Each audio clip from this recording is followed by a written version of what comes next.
I've just come walking up here to get to the church. So I daren't live stream because you know what will happen? It'll be shit signal. So there's that thing, look. So we're in the Yorkshire Wolds. This is the Wolds. There's a sign there for the Wolds Heritage Centre. A lovely, lovely little part of the world that people just don't know exists. People go on about like the North York Moors and what's that there? Ludd Hill House. I'll have to try and do it. When I get home, I'll do some research. But we're not far. We come past here quite often. There's the board. St James, it says. Water, the place. Wolds Heritage Centre. Dates for your diary. Strawberry teas. Look, afternoon tea. Ancestry weekend. This is typical English. Oldie worldy English. Yes, St James's Church of Water with an R. So there you go. So let's have a little wander up the hill. Okay. So I've left Jack in the car. Sign's fallen. I'm not live streaming because of there's a lot of guns going off. God. I'm hoping it's clay pigeon shooting and not you know what shooting. But yeah, I'm not going to stream. There's no signal round here. There's zilch, nada. I couldn't stream if I wanted to. So, imagine doing this on a Halloween. Oh my God, something's just landing on my head. Oh bloody hell. Right. Oh! Have you just pooed on my head, bird? Oh my God, look at that tree. Oh, bloody hell, look at, why have they always got these weird trees? Look at this tree. Oh my God. Oh, it started peeing it down. That's what was landing on my head. It's raining. Look at this tree. Oh my God, look at this tree. Look how creepy this tree is. It's all intertwined, look. This tree looks so evil. And it's as you walk into the church. And it started peeing it down. Well, I was about to go and film the church, but I ain't got a bloody coat on. Go on, Pen, you can do it. Oh, there's a pheasant over there. Let me just go and show you the pheasant, look. Oh, run away, run away. There he is, look. Hello. Go, run away. She's filming me. Oh, there's another one. 2 boys, 3 boys, lots of them. Oh, blimey, that's what they're shooting. Run away, guys. Right, so, I think it stopped raining now. Look how overgrown these graves are, look. So this is the village. Welcome to Water and the Yorkshire Wolds. One of the most picturesque villages in the East Riding. Here we go, you can read that yourself. I'm sure you can read. I'm too cold to read, I'm freezing. There's the church, okay. Educational, cultural building, alright. So, Middle Ages. The village was owned by the Augustine Priory, founded in 1132. Who owned the village. 1251, the prior and the canons were granted the right to have a weekly market and a fair on the Feast of St James, which would have been held on Cross Green. That's that thing. The fair was closed down by the king in 1328 on account of the number of murders that had been committed at it. Oh my God, so that big cross in the middle had too many murders. Oh, committed at the fair on the green. Blimey. Wow, this history is amazing, guys. Look, there's the village, 1911. It was dissolved in 1536 and the former monastic estate was acquired by the Pennington family of Muncaster Castle, Cumberland, in the latter 17th century. They built Water Hall. This is a very interesting place. I'm too cold. Creeping Kate. This racehorse owned by the Penningtons gave its name to the village pub at Water. It was closed down by the Wilsons in the 1880s and the present village shop built on its site. There you go. Creeping Kate.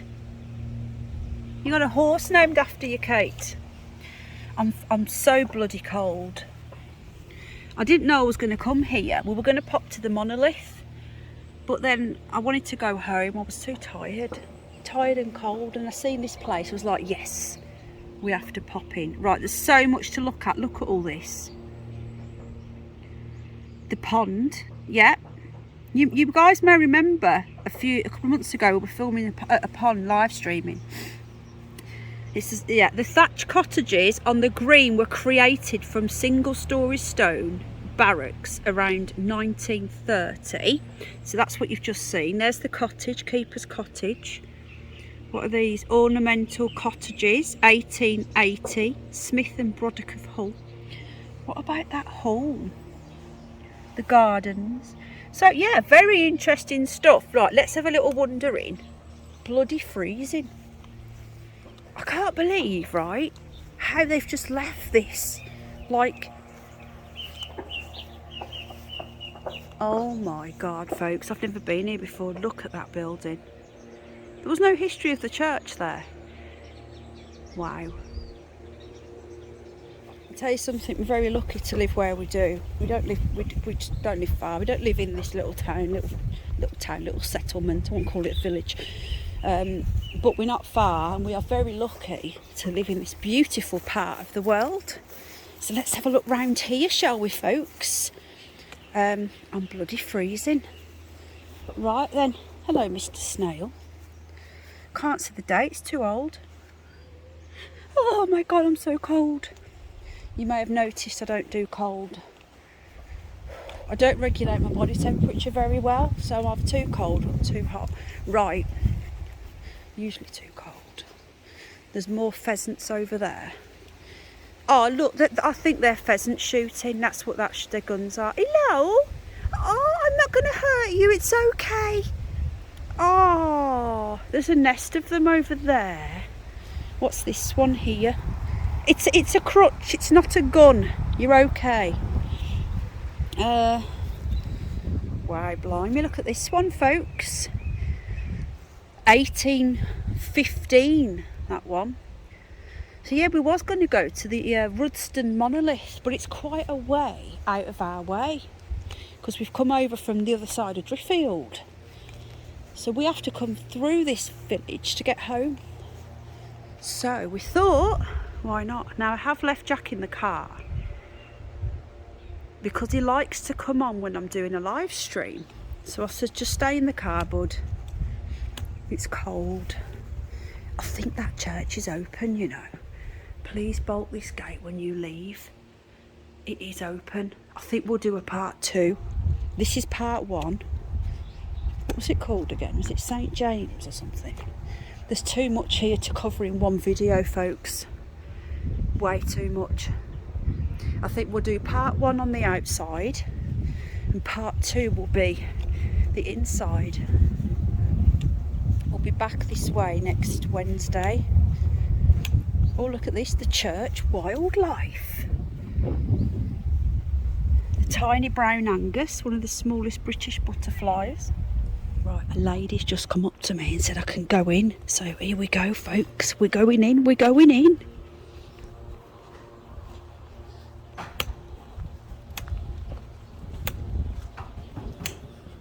Oh, thank you.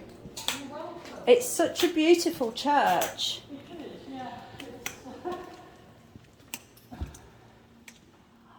Wow. What year was it? I couldn't find it on the board. Do you know the year of the build? Or don't you know? Is it? So it's quite a newer one then. Oh yeah. Wow.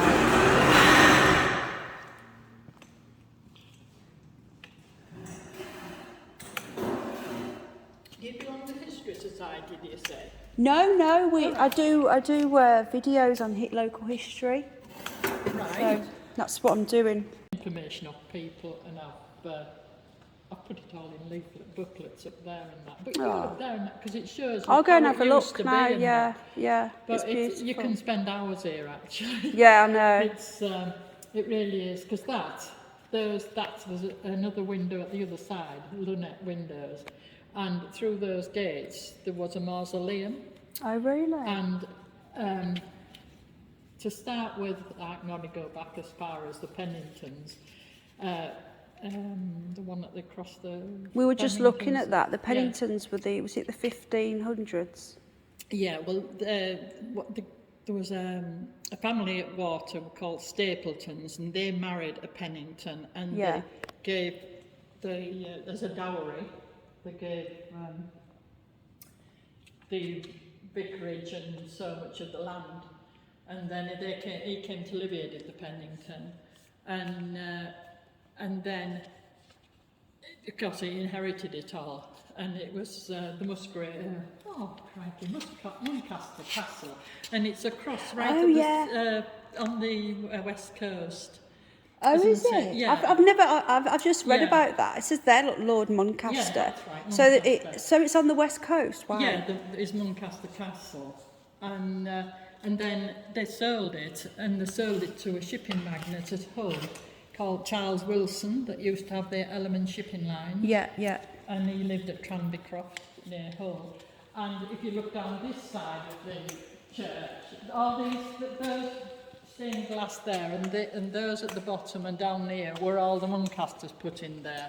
So they've been in since 1800 of all the stained glass. But these, as I said, like the Wilsons, they had 3 sons and 2 daughters, I believe. And the second son got married, and his wife died in childbirth. Oh. And that's Lady Isabel. Oh, is that her? And through those gates was like a little chapel, like a mausoleum. And they've closed it off. It's fell down. It's so they ended up coming up. There was disrepair, and so they took it down. Did the estate back in 1960. Is it there under the rubble, or is it actually been completely taken? Well, I think the rubble is part of the thing because she's buried there outside. Right. And this mausoleum, she was inside, and the gates were locked. Yeah. And these windows, one shone on her on a morning and the other on a night, and that's her going to heaven with a baby because she was stillborn. And that's him looking on.